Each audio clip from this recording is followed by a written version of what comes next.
Del versículo 31 al versículo 46 estaremos estudiando sobre esta doctrina.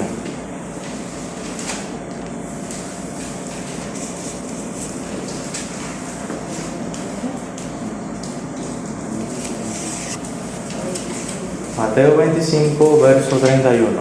Vamos a leer del versículo 31 al versículo 46.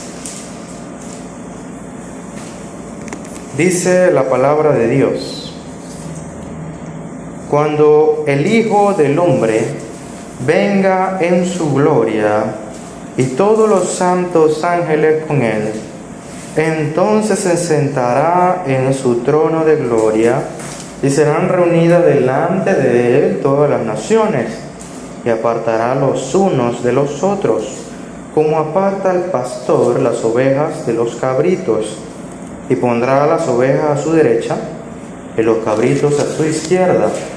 Entonces el rey dirá a los de su derecha: Venid, benditos de mi Padre, heredad el reino preparado para vosotros desde la fundación del mundo.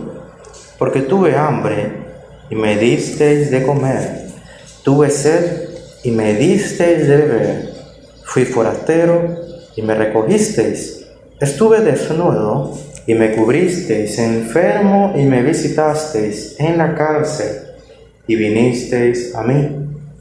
Entonces los justos le responderán diciendo: Señor, ¿cuándo te vimos hambriento y te sustentamos, o sediento y te dimos de beber?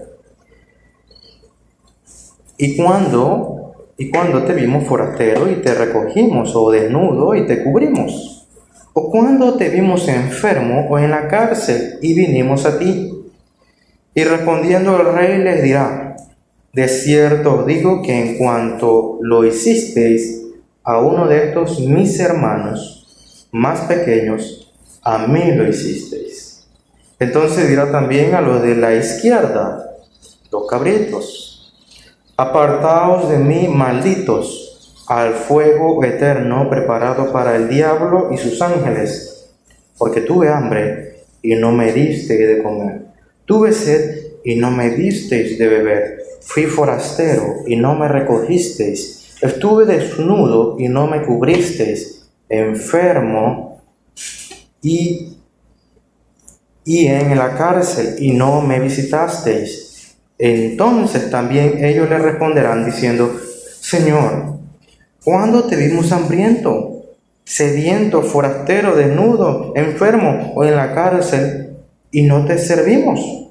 Entonces le responderá diciendo: De cierto os digo que en cuanto no lo hicisteis a uno de estos más pequeños, tampoco a mí lo hicisteis.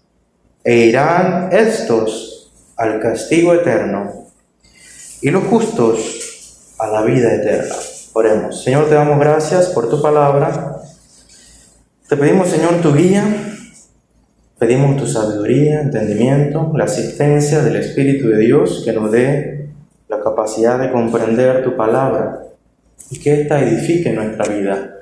Y que ésta, Señor, nos exhorte, nos corrija y al mismo tiempo edifique en esta iglesia tuya, en este pueblo tuyo, Señor, morada para ti, Señor, morada para la plenitud de Dios. Señor, te pedimos, Padre, que no sean mis opiniones, mis palabras, las que sean enseñadas hoy, ni dogma de hombre, sino tu palabra, que sea yo solamente comunicador de tu revelación y nada más, Señor. Te lo pido en el nombre de Jesús. Amén. Amén. Bien, quiero aclarar con respecto a este tema que este es un tema exclusivamente y que pertenece a lo que se conoce en teología como escatología. Un tema que le encanta al evangelicalismo de hoy, y si hay algo que estudia el evangelicalismo de hoy, especialmente en Panamá o en Chiriquí, para reducirlo un poco, y que le fascina, le encanta, genera esa pasión efervescente en el cristianismo, es la escatología. No he encontrado a nadie que no me diga que es experto en escatología. La profecía es un tema apasionante en la mente de muchos cristianos. Y la soteriología, la doctrina de la salvación, la eclesiología, la antropología, la teología propia, todo eso es secundario en comparación con este tema. Ahora, quiero aclarar algo. Con esto no quiero decir que este tema sea desechable o sea poca cosa. Y porque sea el último de los conceptos del estado de Cristo no quiere decir que sean menos importantes.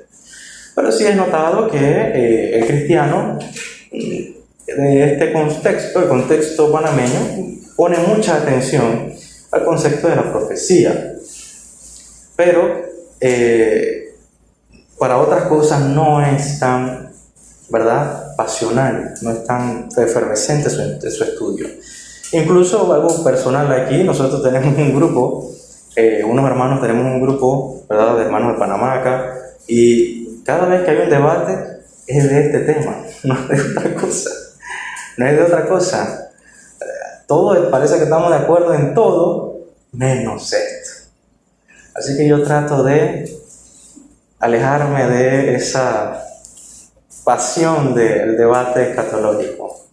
Ahora bien, como introducción, permítame presentarle un poco de lo que veremos al final de este año en los estudios bíblicos. Si Dios lo permite y si Dios todo lo provee y lo sustenta y nos da vida a todos, estaremos en los estudios bíblicos conociendo un poco de cada perspectiva de la escatología que esté en el espectro cristiano, ¿ok? Todo lo que no sea del espectro cristiano no se va a enseñar. Y por eso quiero hacer esta introducción para que usted tenga una apertura, especialmente los hermanos que quizá nunca han escuchado sobre estos temas, puedan tener una apertura que les llame la atención, que genere el deseo de estudio, ¿no? Y incluso mi persona aún estoy estudiando muchos temas sobre esto, y este es uno de estos capítulos que genera dolores de cabeza. Y he de aclarar que este estudio no será exhaustivo, sino que nos quedaremos en particularmente la doctrina que estamos viendo hoy. Ahora bien, hay diferentes formas que la Iglesia históricamente ha tenido como un enfoque de interpretación escatológica. Entre esos está la postura preterista. ¿Qué es la postura preterista? La postura preterista, la palabra pretérito, nosotros la conocemos en nuestro idioma en español, que se refiere al pasado, algo que es pasado, ¿verdad? Viene de una palabra en latín que significa pasado. En otras palabras, el enfoque de interpretación pretérito quiere decir que las profecías bíblicas las ubica en el pasado, principalmente en el primer siglo de la Iglesia. En otras palabras, gran cantidad de profecías que nosotros quizá comúnmente hemos escuchado para nuestro futuro, ellos la ven y ya fueron cumplidas. El otro enfoque es el concepto idealista. En muchos casos el concepto idealista es acusado de espiritualizar muchos conceptos bíblicos, mucho lenguaje bíblico y en gran manera no toma los textos, o por lo menos esa es la interpretación que se le da, que no toma textos de forma literal. Ahora bien, está el otro enfoque que es el enfoque futurista. ¿Qué es el enfoque futurista? Quizá todos hemos estado más habituados a esta perspectiva, que es una idea de que estas profecías, o la gran cantidad de profecías que hay tanto en el Antiguo Testamento como en el Nuevo, están enfocadas hacia el futuro, lo que va a pasar al final de la era del hombre. Entonces, eso es algo que quizá probablemente hemos escuchado con más frecuencia. Y por último, quizá muy poco conocido, e incluso entre los círculos de teología no es algo muy común, está el enfoque historicista.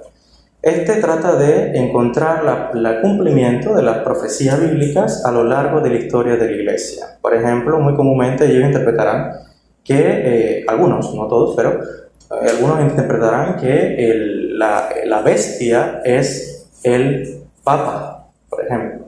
Por ejemplo, ellos dirán, bueno, es este individuo. Otros interpretarán en el enfoque historicista que es uno de los emperadores romanos de los primeros siglos, puede ser Decio, puede ser Nerón, y todo dependerá de cómo ellos vean que encaja en la profecía bíblica desde el enfoque historicista.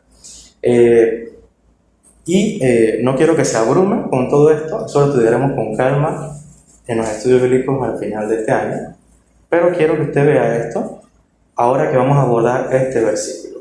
A partir de allí hay tres conceptos o tres doctrinas quizás las que generan más tensión entre el cristianismo, que cada una busca un enfoque en particular. La primera y más conocida, la interpretación dispensacionalista premilenial. La postura premilenialista dispensacionalista, ¿verdad?, interpreta las escrituras principalmente o más comúnmente en 7 dispensaciones, 7 eras que se ven claramente en las escrituras, en las cuales ellos interpretan que Dios trató al hombre de una forma distinta, no diría que diferente, sino con ciertas distinciones en diferentes épocas de la Biblia, ¿verdad? Y eso es lo que se conoce como dispensaciones, ¿verdad? Estamos en la era de la gracia y esta es la dispensación de la gracia, luego vendrá el reino milenial y así, ¿no? Eso es quizá lo que más hemos llegado a conocer. He de aclarar aquí lo siguiente: la intención de ese estudio al final, en el estudio bíblico, es quitarnos prejuicios y malas interpretaciones que quizá nos hemos visto todos expuestos con respecto a esa misma doctrina, la doctrina de las dispensaciones, la postura premilenial dispensacionalista. Porque como he referido anteriormente, así como en la doctrina de la salvación hay hombres que no están capacitados para enseñarla, así mismo en católica tampoco, por más que se estudie. Han dicho barbaridades muchos de los que enseñan estas doctrinas y quizá han dado una muy mala imagen de lo que se conoce como dispensacionalismo premilenial. A partir de aquí viene el otro concepto que es premilenial, pero es conocido como premilenial histórico.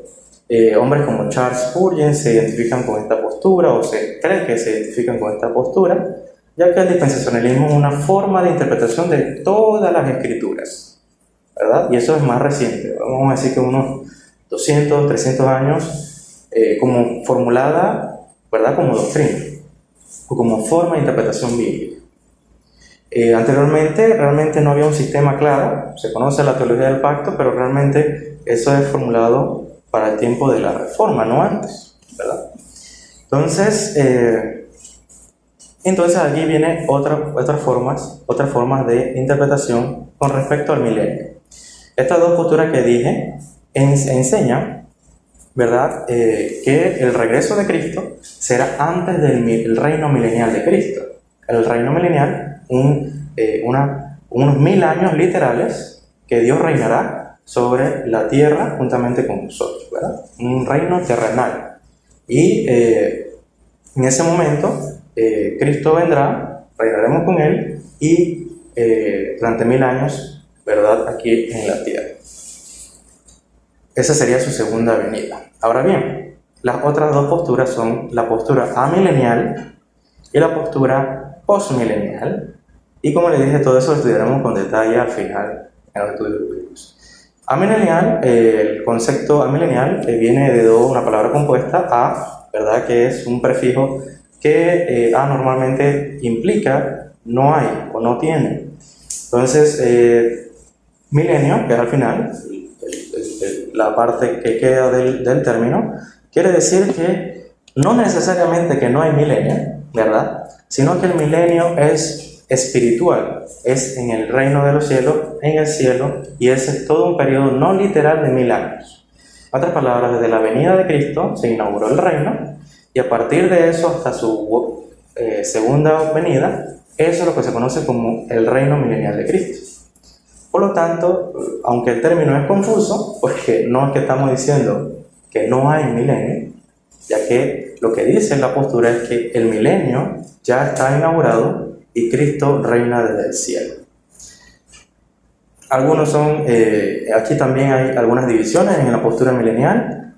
Muy pocos son preteristas, amileniales preteristas, que ven la profecía bíblica cumplida en los primeros siglos, y otros son más bien idealistas. ¿Okay? Ahora bien, esta es la postura postmilenial, y la postura postmilenial considera que la venida de Cristo será después del milenio.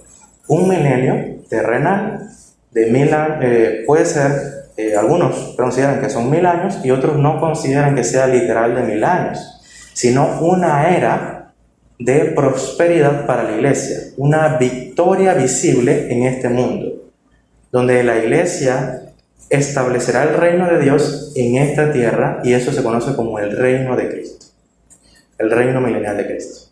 Una era. Algunos consideran que son 1000 años, otros consideran que es simplemente una época donde la iglesia prosperará y vencerá, tendrá dominio sobre el mundo.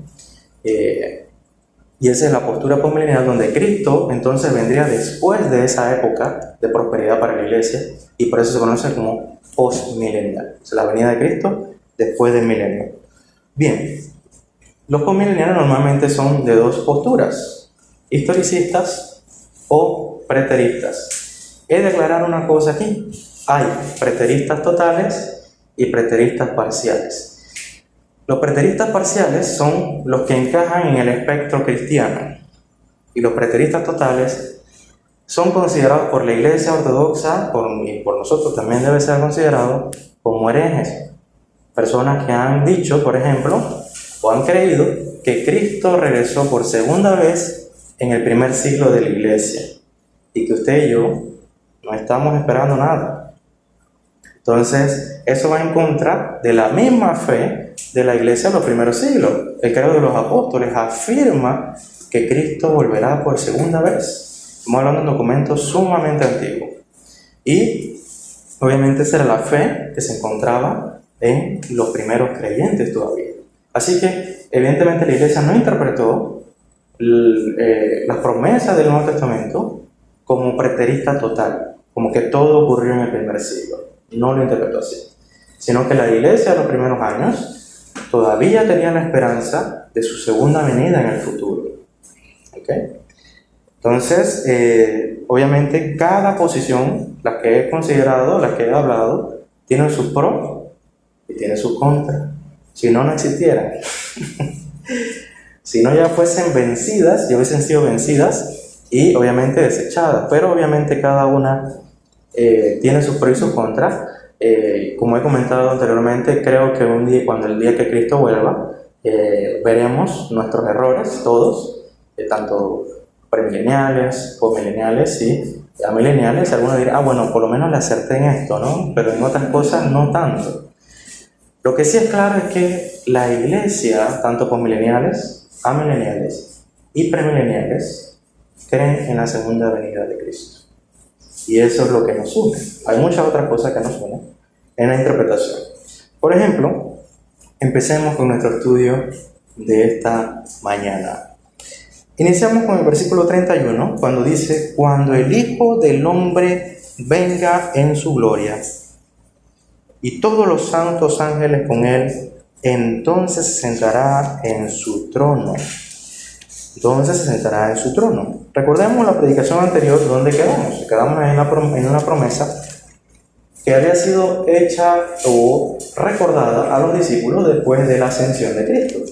En Hechos capítulo 1, verso 11, el ángel le dice algo interesante a los discípulos. Unos ángeles que estoy seguro que fueron los mismos que se encontraron con las mujeres en el sepulcro, otra vez ahora aparecen con los discípulos devastados por la ascensión de Cristo y ese sentimiento de abandono. Pero ahora van a recibir una buena noticia, una noticia de gran gozo y alegría, la cual cambiaría el estado de sus corazones abatidos a gozo. Por eso mismo Jesús en Juan dice que la tristeza que tienen será cambiada en ¿qué? Gozo. Porque iban a recibir esta noticia. ¿Cuál? Los cuales también dijeron: varones galileos, ¿por qué estás mirando al cielo? Es como esa misma pregunta que le hicieron a las mujeres: ¿a quién buscan aquí? ¿No? ¿A quién están buscando entre los muertos? Luego dice: ¿por qué miran al cielo? Este mismo Jesús, escuchen bien, que ha sido tomado de vosotros al cielo, así vendrá como le habéis visto ir al cielo. Nótese, claramente la promesa que hace el ángel es: así como lo vieron ascender, así mismo le verán descender, de la misma manera. Es un evento visible, claro y objetivo por todos los hombres. el regreso de Cristo será presenciado por todo ojo le verá, dice las Escrituras. Entonces, podemos estar claros que este versículo no se puede interpretar de una forma, ¿verdad?, espiritualizada o como una parábola, ya que este versículo se encuentra seguido de dos parábolas. Y algunos intérpretes consideran que esto también debe ser interpretado como una parábola, como una historia, y no necesariamente de forma literal. Pero claramente el ángel nos confirma en su contexto que su descenso nuevamente, su segunda venida, es literal, objetiva, visible. ¿Ok? Dice, venga en su gloria. Comentamos acerca del descenso de Cristo que será en las nubes, como dice Tesalonicenses. Y las nubes, aunque son literales, pueden ser visibles, como pasó con los discípulos que vieron que Jesús desapareció en las nubes. Lo que Dios enseña a través de esta nube es haciendo eco de la manifestación de su gloria en el antiguo pacto, como Él se manifestaba a través de una cortina de humo, una columna de nube, ¿verdad? Que esa era la gloria de Dios guiando al pueblo. Y esa es la comunicación al mundo de que Cristo reina en gloria, de que Cristo viene en toda su gloria. Así que el versículo encaja perfectamente con nuestro concepto de que este verso se debe traducir a futuro, en su segunda venida. Es decir, que aquí, por ejemplo, mis hermanos preteristas parciales interpretan que esto se refiere al primer siglo. Esto genera muchos problemas para ellos porque si interpretan todos los versículos que tienen esta naturaleza de segunda venida para el primer siglo, al final de cuentas terminan siendo preteristas totales, porque ¿en qué momento prometió Cristo que vendría por segunda vez entonces? Entonces la mayoría de los preteristas parciales lo que dicen es que sí, que este versículo tiene un cumplimiento en el primer siglo, pero también no quiere decir que no vaya a volver por segunda vez.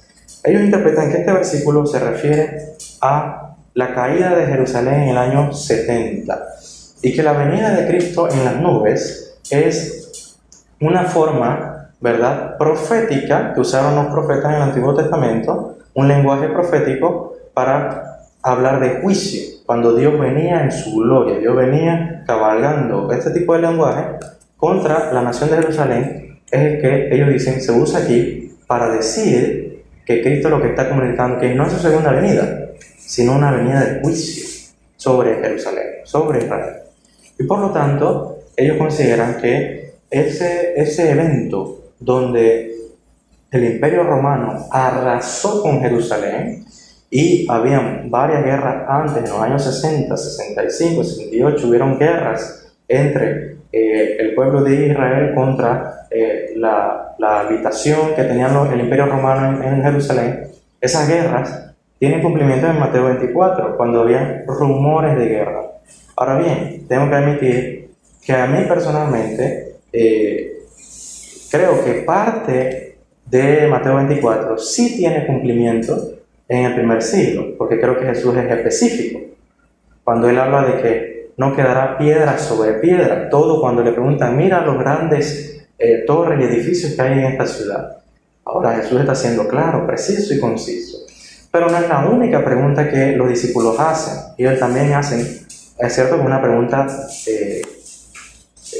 que parece una sola, pero creo que hacen preguntas desde su perspectiva, ellos asumiendo que el fin de la era lo verían ellos en su tiempo y que la segunda venida de Cristo también sería en su propia era. Así que creo que Cristo contesta parte de su pregunta en un sentido preterista, pero en otro sentido, en un sentido futurista. ¿Cuál es mi interpretación de esto? Como ya creo que he mencionado, creo que se refiere al futuro. Creo que se refiere claramente al futuro esta porción de la Biblia. Bien. Entonces dice el versículo que se sentará en su trono. Este trono también genera división, algún tipo de diferencia ya que algunos consideran, por ejemplo, el doctor MacArthur considera que se refiere a un trono terrenal, un trono literal, claramente visible. Es parte de un reino instaurado por Cristo en este mundo. Y otros, como Anthony Hoekema, consideran que puede ser un trono celestial o un trono espiritual. No necesariamente es que veremos un trono, ¿no? Sino que lo que está claro en el texto es que Cristo viene a reinar. Cristo viene con intención de establecer su reino sobre la tierra, su morada y el cielo mismo en la tierra. Ahora bien, dejando de lado la especulación interpretativa del trono, veamos por qué Jesús viene a sentarse en el trono. ¿Por qué Cristo viene a sentarse en el trono? Para ello, quiero que vaya al libro de Reyes, Primera de Reyes, y meditemos en uno de los versículos más populares, o capítulos más populares, sobre el rey Salomón. Capítulo 3.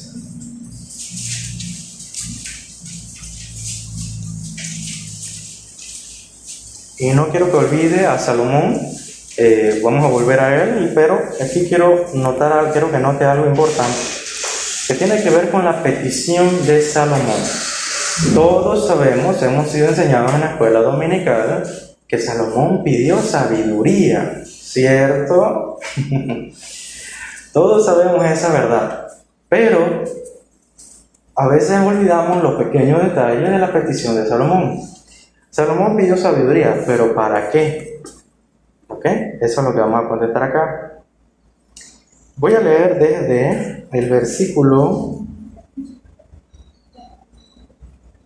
7. Ahora pues, Jehová Dios mío, tú me has puesto a mí, tu siervo, por rey en lugar de David mi padre.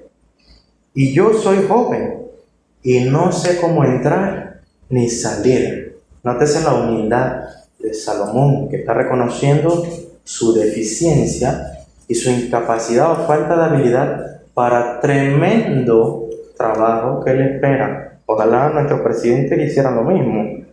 Versículo 8.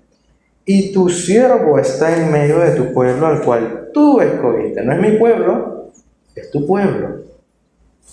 Un pueblo grande que no se puede contar ni numerar por su multitud. Millones, hay millones en esta tierra.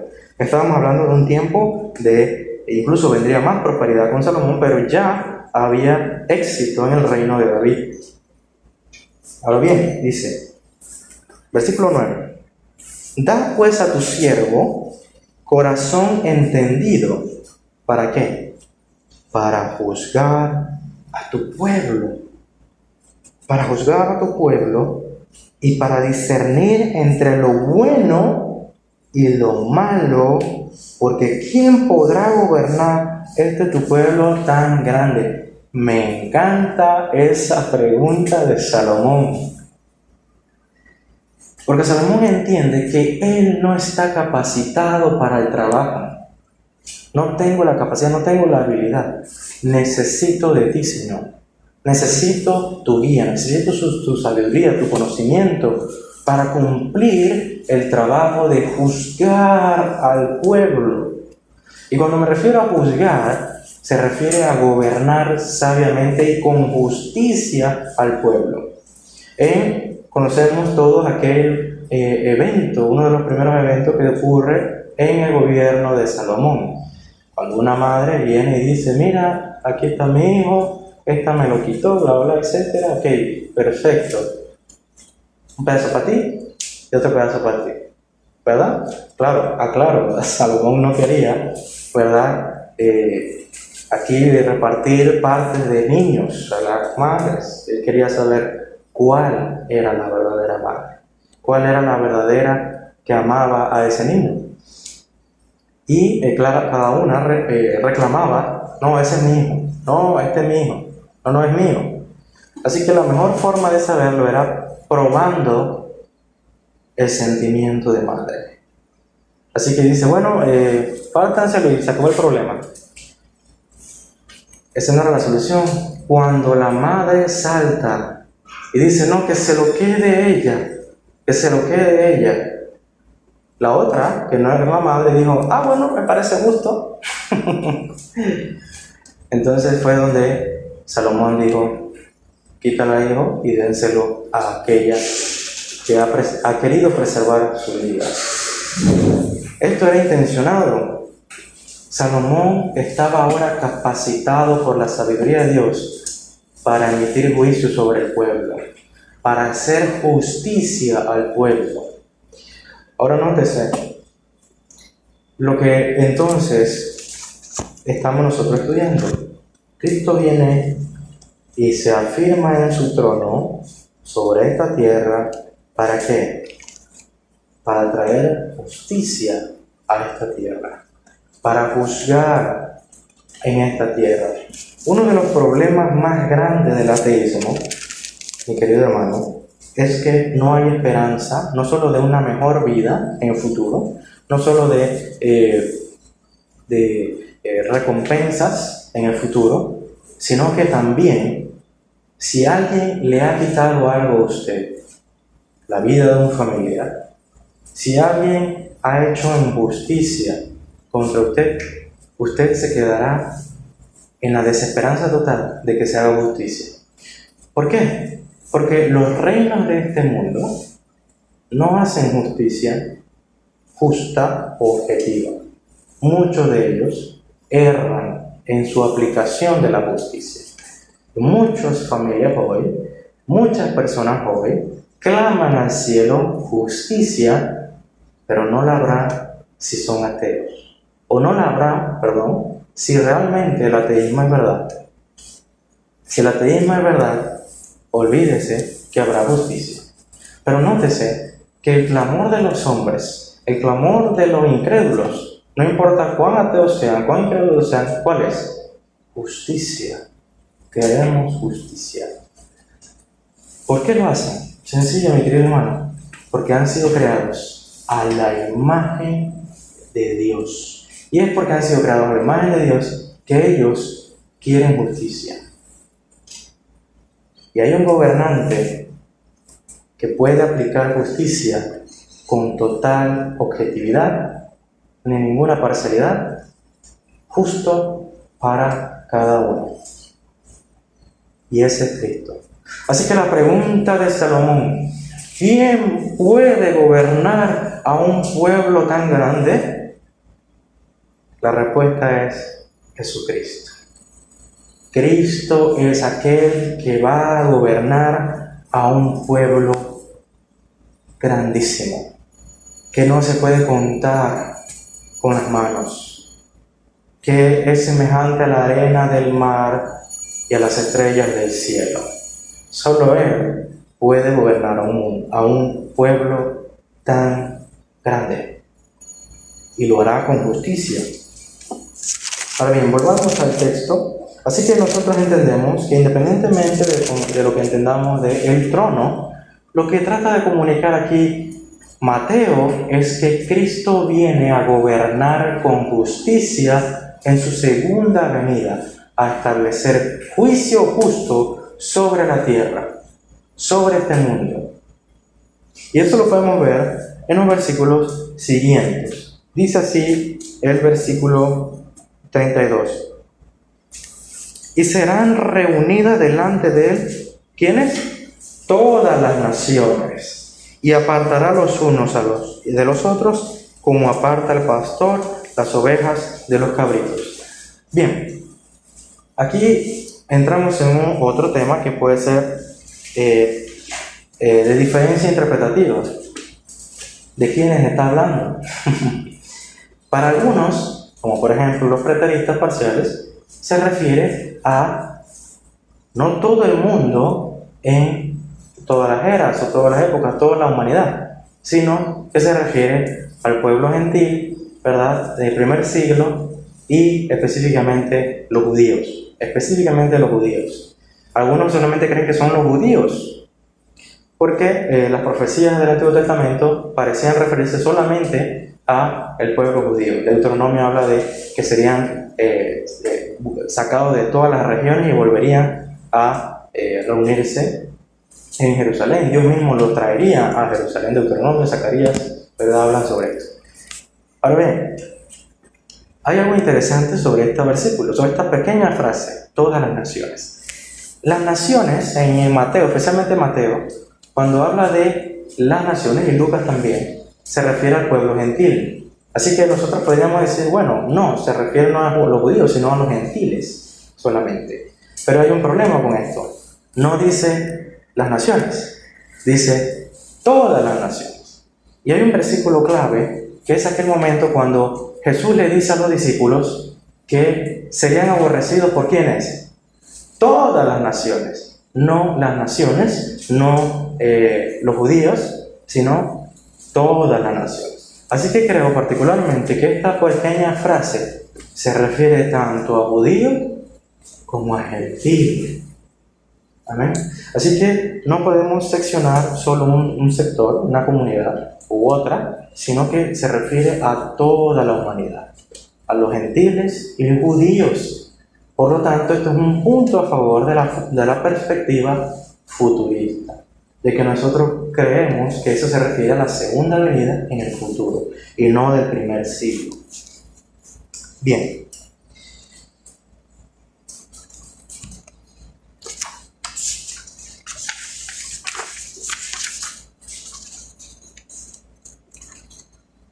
Hay un tema que es un poco polémico con respecto a este versículo. Y es el hecho de que en esta pequeña reunión de todas las naciones tenemos que presuponer que hay unos eventos que ya ocurrieron. Y eso particularmente en mi interpretación de este versículo. ¿Qué eventos han ocurrido aquí? Cuando los ángeles reúnen a todos los hombres de la tierra en la presencia de nuestro Señor Jesucristo, estamos presuponiendo dos cosas. Uno, la resurrección, y dos, la redención del mundo. La redención del mundo.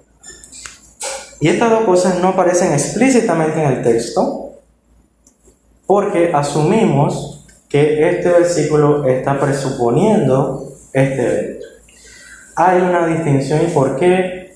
¿Qué diferencia hay aquí? En mi postura, creemos que esto se refiere al juicio del gran trono blanco. En la postura premilenial dispensacionalista hay diferencias incluso entre ellos, pero en este particular, algunos consideran que se refiere a un primer juicio, el juicio antes del milenio literal. Y ese juicio le dará entrada a aquellos justos al reino milenial, y a los otros pues serán juzgados en el infierno. Hasta esperar el segundo juicio, que es el juicio del gran trono blanco, que está narrado en Apocalipsis 20. Al principio, los primeros versículos del 1 al 4 del capítulo 20 da la impresión de que hay un juicio, y los versículos del 11 en adelante da la impresión de que está el otro juicio, que es el juicio del gran trono blanco. En la postura más popular o conocida, y que tengo que aclarar que tendría que revisar estudios modernos de ahora si hay algún cambio sobre la postura dispensacionista premilenial, pero por lo menos lo que sé hasta ahora es que la postura dispensacionista premilenial cree que hay dos juicios: el juicio antes del milenio y el juicio después del milenio. Y ese es el conocido como el juicio del gran trono blanco. Ahora, yo considero que este juicio no es antes del milenio, sino que es el mismo del gran trono blanco. ¿Ok? Por esto es que el premilenial ve este versículo y ve: aquí no hay resurrección, aquí no hay... Ok, aquí esto obviamente pues se refiere a un primer juicio. ¿Ok? Y ese es el detalle, que aquí hay que presuponer unos eventos. ¿Cuáles son esos eventos? Que los mencioné. Primeramente, la resurrección. Jesús como juez, ¿verdad? Como gobernante, como rey, se le ha concedido algo muy importante. En su obra mediadora, ¿verdad? En su obra mediadora, él tiene una labor específica como mediador.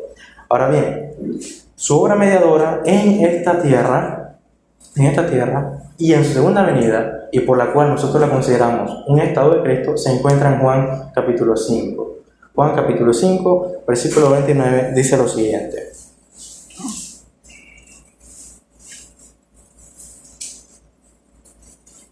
Versículo 5, pero voy a leer desde el versículo 27.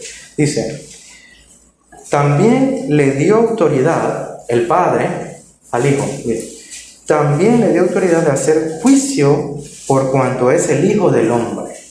En otras palabras, sí, todas las obras que tienen que ver con desde la creación hasta la restauración del cielo nuevo y tierra nueva es trinitaria. El Padre, el Hijo y el Espíritu Santo trabajan en ella.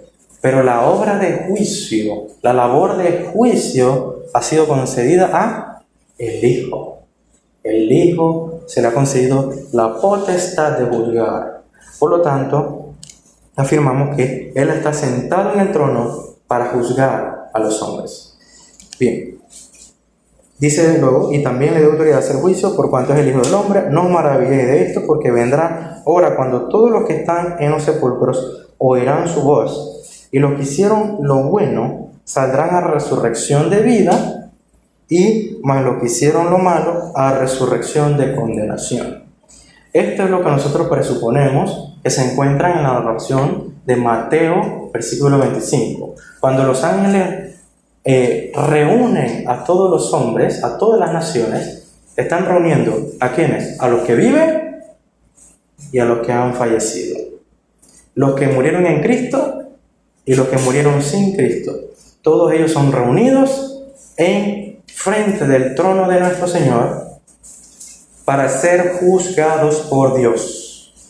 Y los que están en Cristo, ya sea que estén vivos o que hayan fallecido en Cristo, serán entonces juzgados para vida eterna, serán resucitados para vida eterna. En cambio, los que hayan muerto sin Cristo o estén en la tierra, ¿verdad? La cizaña que está en la tierra y los cabritos que están en la tierra aún en rebelión contra Dios, serán juzgados para condenación, y aquellos que hayan muerto, resucitados para condenación. Amén. Entonces, esa es la postura que nosotros afirmamos. Con el concepto de la resurrección es de ambas partes. 1 Corintios, algo muy importante que nos enseña 1 Corintios, es que un argumento que tenemos para presuponer que este capítulo se refiere o presupone la resurrección está en 1 Corintios 15, versículos 50 a 52. Refiriéndose a la resurrección, y dice así: pero esto digo, hermanos, que la carne y la sangre no pueden heredar el reino de Dios, ni la corrupción heredará la incorrupción. Nótese luego, he aquí os digo un misterio, no todos dormiremos. Hasta aquí nadie sabía, ¿verdad?, si verían el reino de Dios. Corintios lo dice claro, y lo que dice Pablo aquí es que el pueblo de Dios no estará en las tumbas todos cuando Cristo vuelva. Habrá pueblo cuando Cristo vuelva, ¿verdad?, todavía. Entonces dice, y aquí de un misterio, no todos dormiremos, pero todos seremos transformados. En un momento, en un abrir y cerrar de ojos, a la final trompeta, porque se tocará la trompeta, y los muertos serán resucitados incorruptibles, y nosotros seremos transformados. ¿Ok?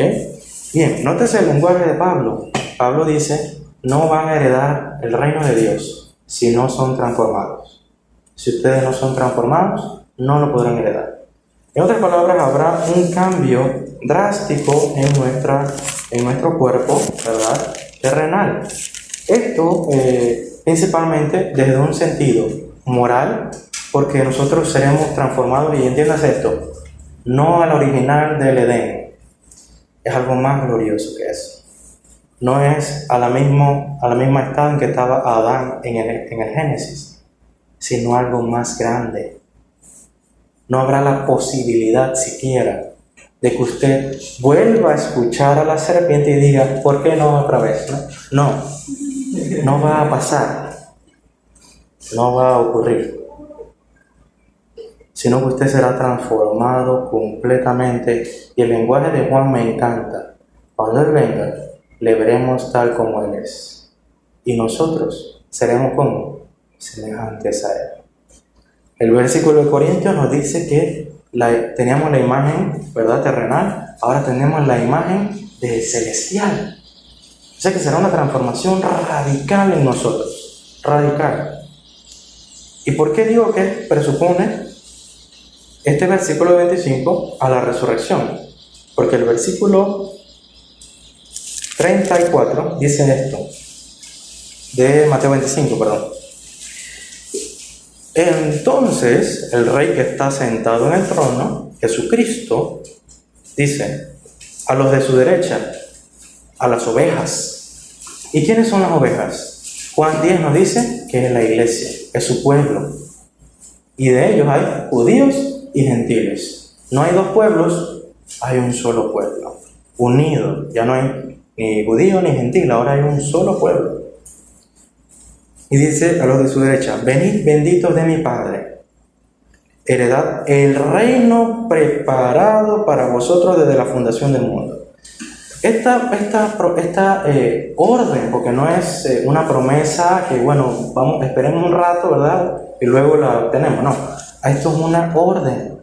Hereden, tómenlo, es suyo, ha sido cumplido. Este versículo, aquí no se ve la resurrección, pero según Pablo, esto no puede ser hecho si no hay transformación de nuestro cuerpo. Así que presuponemos que la resurrección ocurre cuando Cristo viene en gloria. Amén.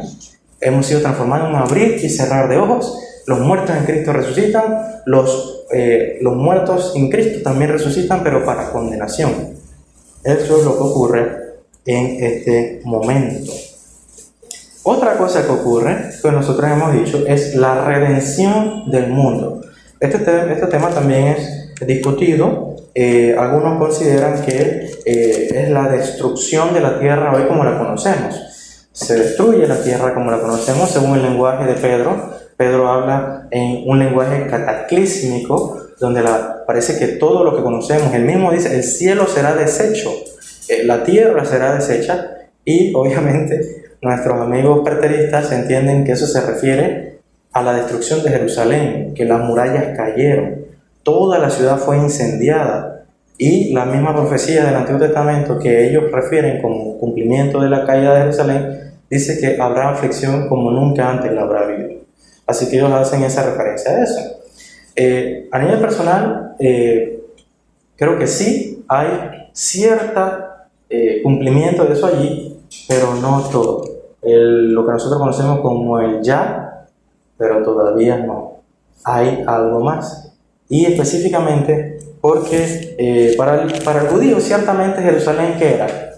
Era el lugar donde el reino sería restaurado. Pedro y los apóstoles, cuando preguntaron a Jesús, ¿cuándo restaurarás el reino?, ellos se referían a Jerusalén, ellos no se referían a el mundo, ni China, ni América, ellos no sabían que existía América. Ellos no se refieren a eso. Ni la tierra, ellos no pensaban en la tierra como toda la heredad, pensaban en Canaán, en su tierra. Y dicen, restaurarás el reino, ¿verdad?, acá. Echará fuera al imperio romano y conquistaremos a nuestros usurpadores. Ellos eso es lo que pensaban. Entonces obviamente sí hay cierto cumplimiento, pero no consideraría que todo completamente en lo que dice Pedro. Ahora bien, un versículo clave para entender que se presupone en el capítulo 25 la restauración de la tierra es Romanos 8. Romanos 8, versículo 19. Romanos 8, versículo 19. Dice así: porque el anhelo ardiente de la creación es el aguardar la manifestación ¿de quién es? De los hijos de Dios. Porque la creación fue sujeta a vanidad, no por su propia voluntad. Aclarar que la vanidad no se refiere aquí a que la tierra es vanidosa. No es que se vanaglorea de su belleza, o se mira al espejo, sino que se refiere a que la misma tierra ha perdido su valor o potencialidad. La tierra puede ser o manifestar mayor gloria, y específicamente la gloria del Creador, pero ella también está hasta cierto punto limitada. Aparte de esto, por la maldición, recuerden que la tierra era maldita por culpa de Adán, la tierra sería maldita, los frutos no son tan grandes y rojos y jugosos, sino que algunos que son pequeños, se pudren rápido, ¿verdad? El gusano viene y daña el fruto de campo. Asimismo, el fruto no siempre es dulce, sino que es amargo a veces. Uno dice, ya la libre, yo que pensaba que estaba bueno ese mango, ¿verdad? Y ese es el fruto que tenemos por causa de la maldición. También usted no se puede acercar a un tigre y hacerle caricia, ¿verdad? Ay, qué bonito tigre, ¿no? Sino que lo más probable es que le dé una pequeña caricia a usted y quede desfigurado. Ahora, hay algo que a mí me encanta, no sé si a usted le pasa, a mí me encanta. Lastimosamente esos hombres no son creyentes. Pero hay un hombre que se llama Dan Snyder. Dan Snyder, él tiene, creo que trabaja con leones, y él cría leones desde muy bebés y pequeños. Y estos leones, aunque son animales salvajes, son animales instintivos, cazadores, y me gustó un programa que vi de él, donde él, a pesar de que tiene una relación muy impresionante con esos animales, reconoce y respeta el peligro que hay de ellos. Y lo hizo notorio, no es que anda promoviendo, ¿verdad?, que todo el mundo tenga un tigre en su casa. Pero me encantaba ver cómo estos animales jugaban con él, como si fuese un gato. ¿Por qué? Porque, yo no sé usted, pero yo veo el Edén allí. Y la promesa en el Antiguo Testamento es que el bebé podrá extender su mano en una cueva donde está la serpiente y no va a ser mordido, no habrá peligro de ser mordido, ¿verdad? El corderito podrá jugar con el tigre, ¿verdad? No le dará hambre y que te dé jugoso, ¿verdad? No habrá eso. Y se refiere obviamente a una regeneración y restauración del Génesis, del Edén, en esta tierra. Así que aquí vemos, ¿verdad?, que la tierra ha sido sujetada a vanidad no por su propia voluntad, sino por causa de que la sujetó en esperanza. El mundo también estaba en manos ¿de quién? De los corregentes de Dios, el hombre. Asimismo, toda su descendencia estaba sujetada ¿a quiénes? A Adán y Eva. En ellos había sido dada la promesa a ellos para todos sus descendientes. En otras palabras, si la promesa por causa de su pecado no es cumplida y ahora hay una maldición sobre ellos, ¿por qué? Eso es lo que da la respuesta, a que haya maldición sobre todos nosotros en vez de bendición eterna. Ese es el problema. Ellos eran responsables no solo de ellos, sino de su descendencia.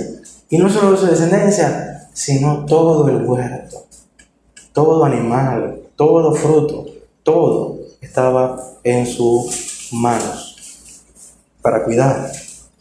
Dice, porque también la creación misma será libertada de la esclavitud de corrupción a la libertad gloriosa de los hijos de Dios. Nótese ese paralelo. Los hijos serán libertados de esa esclavitud, de esa vanidad, de esa corrupción. Asimismo, entonces, la creación también será restaurada de esa condición, porque sabemos que toda la creación gime a una y a una está con dolores de parto hasta ahora.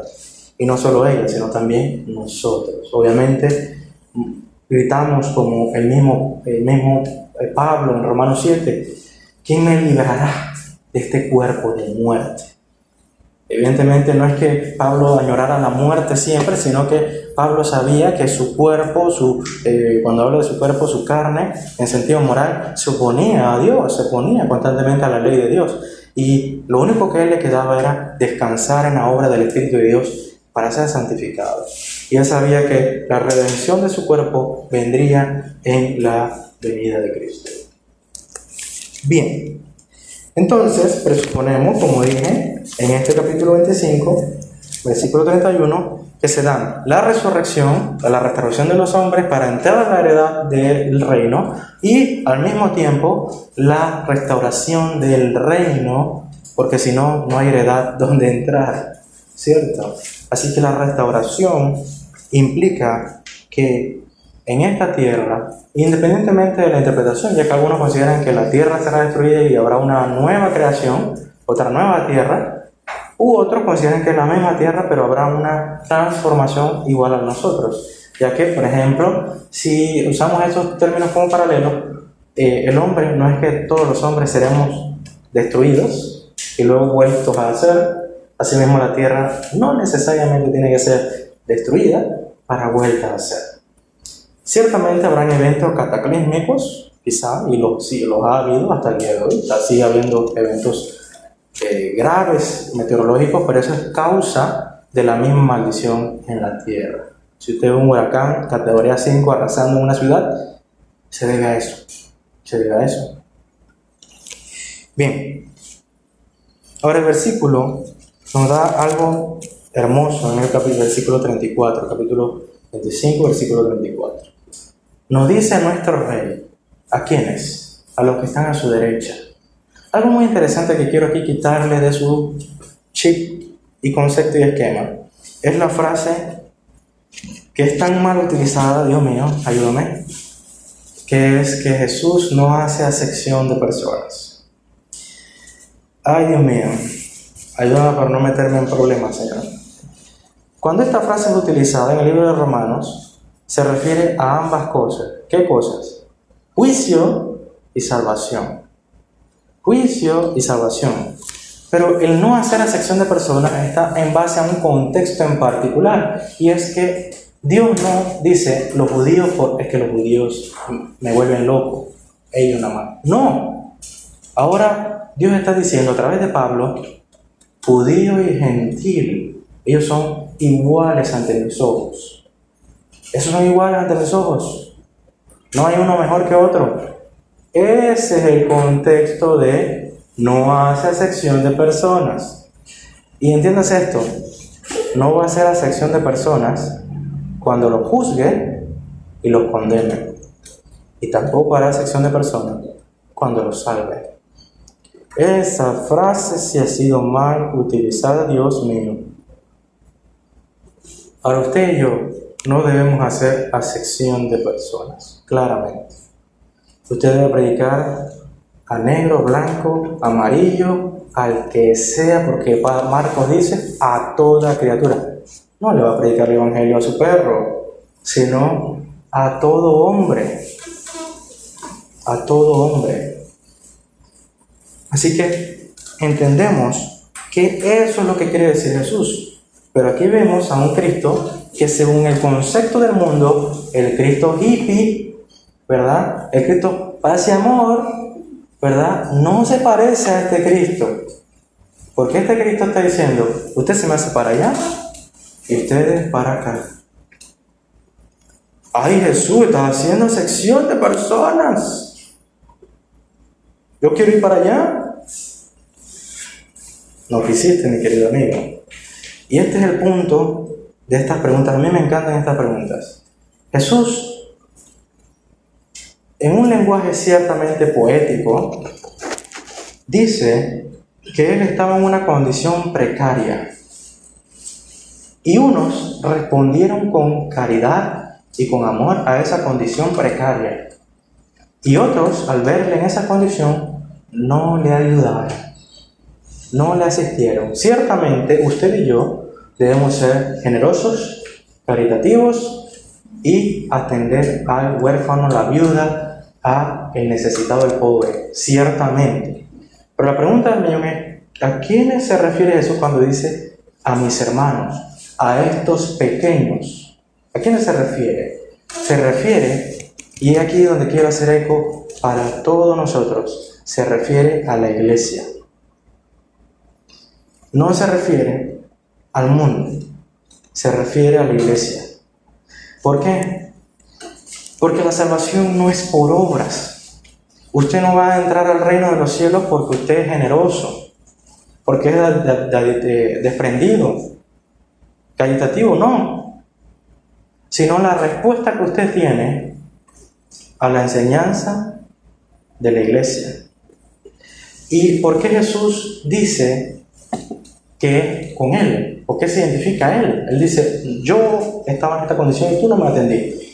Porque hasta lo mismo que pasó en el llamado de Saulo, ¿qué dice? ¿Saulo a quién estaba persiguiendo? ¿A Cristo o a la iglesia? ¿A la iglesia? Pero Cristo dice a Saulo, Saulo, Saulo, ¿por qué me persigues? Se refiere a Él, se identifica con la iglesia. ¿Y sabe por qué se identifica con la iglesia? Porque usted y yo somos el cuerpo de Cristo. Somos el templo de nuestro Señor. Y por eso Jesús se identifica con su iglesia. Y al hacerlo, obviamente, el trato que el mundo tiene, que el incrédulo tiene, ante la misión de la iglesia, esa será entonces su paga, dependiendo de cómo responda a la misión de la iglesia. Acompáñenme al mismo libro de Mateo, capítulo 10.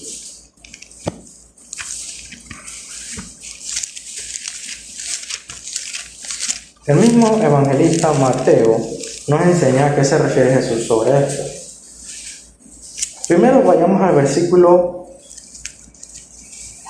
40 al 42, ya que se refiere primero a los de la derecha, a los justos, a las ovejas, a la iglesia. Esto es lo que ocurre y lo que se refiere a Jesús. Dice, versículo 40 del capítulo 10, el que a vosotros, se refiere a los discípulos, el que a vosotros recibe, a mí me recibe. Y el que me recibe a mí, recibe al que me envió, al Padre. En otras palabras, mi querido hermano, cuando una religión rechaza a Cristo, no adora a Dios. No, nosotros creemos en Alá. Creemos en Jesús como profeta, pero más grande es Alá, Dios. No, usted no cree ni en Alá ni en Jesús. Ninguno de los dos. Alá es un ídolo, no es Dios.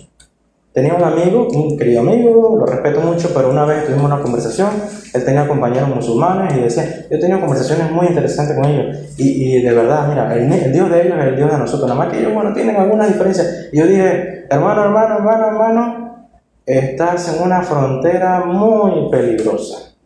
Cuidado. Porque si tú haces esas afirmaciones, da igual. Que lo que Cristo dijo no tiene ningún sentido. Él dijo, el que me reciba a mí, reciba al que me envió. Pero si no reciben a Cristo, no están recibiendo al Padre. O sea que el Dios de ellos no es el Dios de la Biblia. Jesús lo dijo constantemente. Esto lo dijo constantemente. Ahora bien, dice luego el versículo 21, el que recibe a un profeta, por cuanto es profeta, recompensa de profeta recibirá. Y el que recibe a un justo, por cuanto es justo, recompensa del justo recibirá.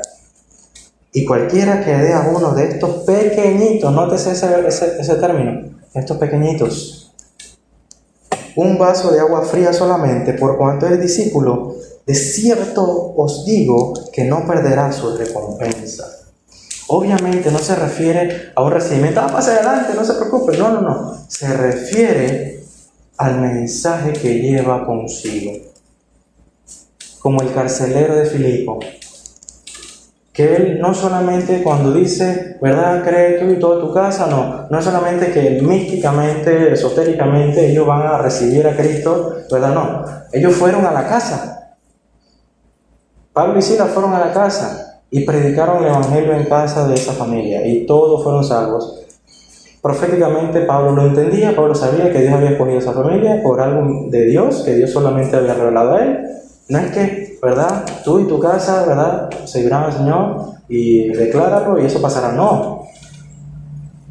Él fue a la casa y predicó el evangelio en esa casa y creyeron y profesaron a Cristo. Y fueron salvos él y toda su casa. Amén. Eso es recibir. Eso es recibir. En cambio, capítulo 10, pero versículo 14 y 15. Ahora vamos con los que están a la izquierda. Estos discípulos, ¿verdad? Estos hombres, ellos vienen y dicen, Pero Señor, yo nunca te vi así, yo no me acuerdo de haberte visto en esa condición. ¿Cuándo hicimos eso? ¿Cuándo no hicimos eso? ¿Cuándo no te servimos? Dice los que están a la izquierda. Y dice el versículo 14 y 15 del capítulo 10. Y si alguno no os recibiere, ni oyere vuestras palabras, salid de aquella casa o ciudad y sacudid el polvo de vuestros pies. Algo tremendo. ¿Qué quiere decir esto? Mi querido hermano, y casualmente ayer lo estaba leyendo, me encantó la recomendación. Si usted está evangelizando a alguien y usted inmediatamente ve la hostilidad de ellos, ve el rechazo de ellos, siga adelante. Sacúdase y siga adelante y vaya y predique a otro que tenga cierta aceptación y siga trabajando en eso. Pero aquellos que dicen, tú estás loco, dale aquí, hágale caso. Hasta luego, bendiciones. Y lo deja en manos del Señor. Ahora nótese la advertencia que Dios tiene para estos hombres. De cierto os digo que el día del juicio será más tolerable el castigo para la tierra de Sodoma y Gomorra que para aquella ciudad o casa. Otras palabras, ¿se acuerdan de Sodoma y Gomorra y lo que le pasó a Sodoma y Gomorra? Bueno, eso es juego de niños. Eso es un test, una prueba comparado con lo que Él hará en el día del juicio final. Aquellos que rechacen a la iglesia y su predicación serán arrojados al lago de fuego, al lago de azufre, al infierno eterno, al lugar preparado para el diablo y sus ángeles. Y entiéndase esto. La Biblia cuando dice que fue preparado para el diablo y sus ángeles, no está diciendo que solamente fue preparado para ellos, sino que fue preparado para todos los enemigos de Dios. Y todo el que esté del lado de Satanás y los ángeles que se rebelaron contra Dios son sus enemigos. Esa frase, no, Dios no quiere enviarte al infierno. No es solo que no quiera, no es que solo no quiera, sino que lo va a hacer si no te arrepientes y crees en el Evangelio. Si te rebelas ante el mensaje glorioso del Evangelio de Cristo, ante la verdad de Cristo, te espera una espera escalofriante de la condenación eterna.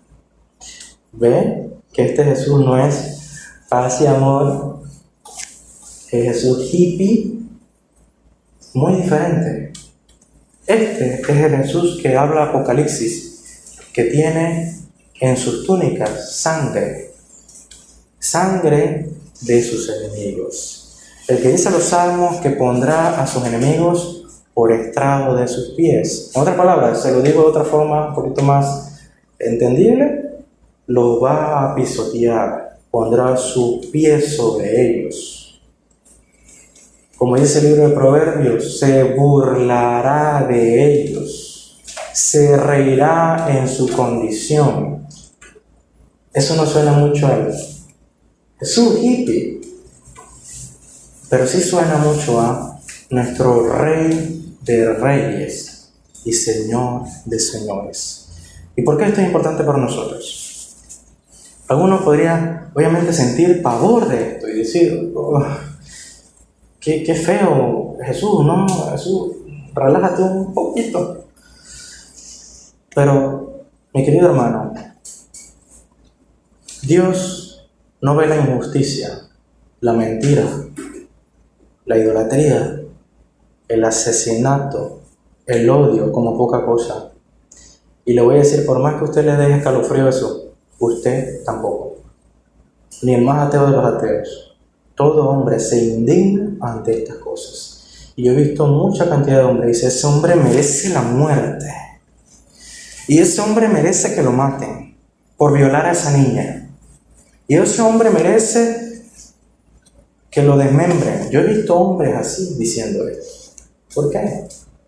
¿Carentes de misericordia? No. Están pidiendo justicia. ¿Qué fue lo que dijo David cuando él le dijeron esta historia. Natán vino y dijo, mira, este es un hombre que tenía una sola ovejita y venía otro que tenía muchas ovejas y le quitó la única oveja que tenía. Y David saltó. El rey piadoso David dijo, ¿cómo es posible? Ese hombre merece la muerte y que le pague 4 veces más. Primero tiene que pagar las 4 veces y luego lo mata.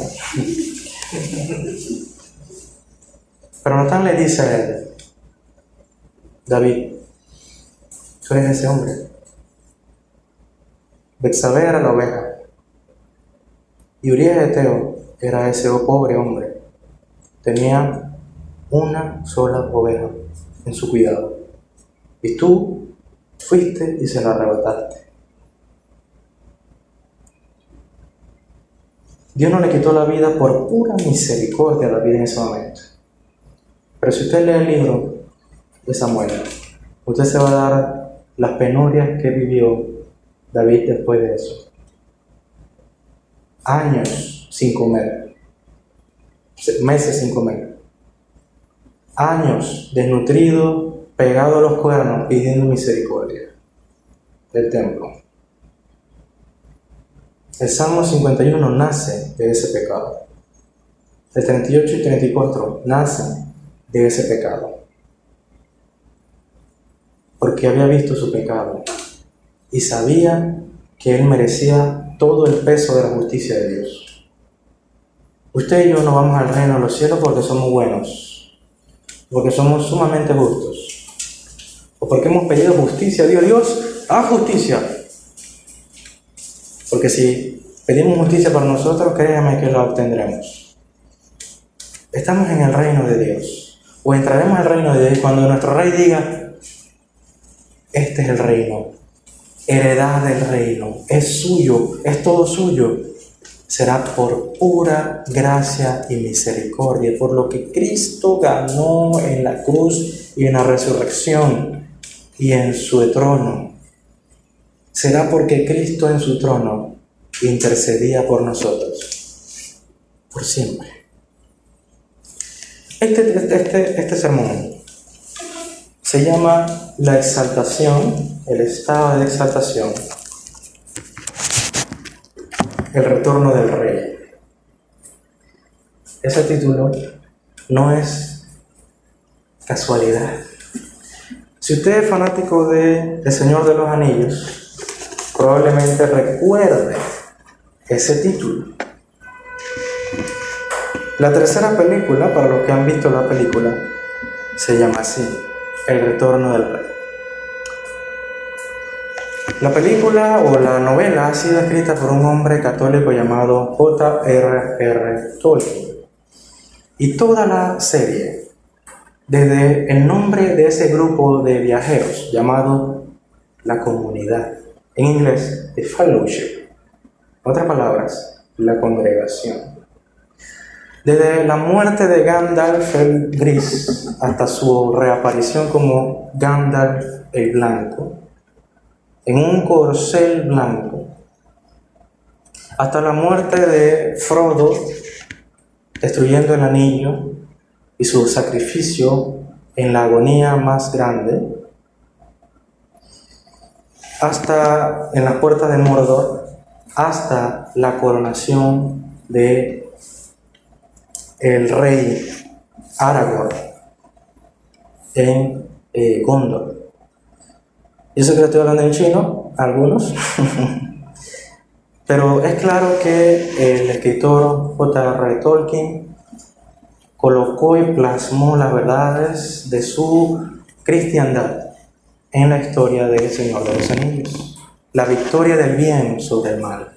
Las tinieblas nunca prevalecieron sobre el mal. Recuerdo una amiga, después de salir de ver El Hobbit y ver la desolación de Smaug, y ver a Smaug volando, un dragón, diciendo, soy muerte, soy fuego. Dice que ella salió de allí totalmente en pánico, terror, ay, qué horrible, qué satánico. Y yo le dije, esa es la idea.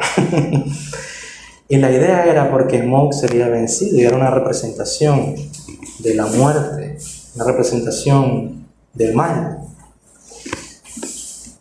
Y el anillo también, de la vanidad, de la vanagloria, del orgullo. El anillo era eso, de la codicia. Pero quiero que usted se ubique a esa escena final del retorno del rey, cuando Aragorn es coronado. Y en la película esto no iba a aparecer, pero en la novela existe, que se llama el voto o la promesa de Elendil, que es algo que el rey promete al pueblo, una canción. Y dice así: del gran mar he llegado a la tierra media, y esta será mi morada, y la de mis descendientes, hasta el fin del mundo. Me encanta esa escena, primeramente porque el escritor la colocó intencionadamente prefigurando a Cristo volviendo a reinar, no solo, sino con todo su pueblo, todos sus descendientes, y que allí habitaría con ellos por siempre, por siempre. Eso es lo que trataba de figurar el escritor. Cuando Cristo vuelva, Cristo vendrá en gloria y obtendrá gloria, recuerde esto, en la vida eterna de sus elegidos, y también tendrá gloria en el juicio de los desechados, de los enemigos de Él. Él no pierde gloria. Él será alabado por todos nosotros, porque fue justo, pero también fue misericordioso. Y lo más importante, como dice el himno que entonamos hace un momento, que por su santa letra sabemos que reinaremos junto con Él sobre nuestra heredad, no Canaán, toda la tierra. Amén. Oremos. Señor, te damos gracias por tu palabra. Bendecimos tu santo nombre y te glorificamos. Tuyo es el reino, tuya es la gloria, y oramos en esta mañana: venga tu reino, así como es en el cielo, sea en la tierra, que se haga tu voluntad. En el nombre de Jesús. Amén.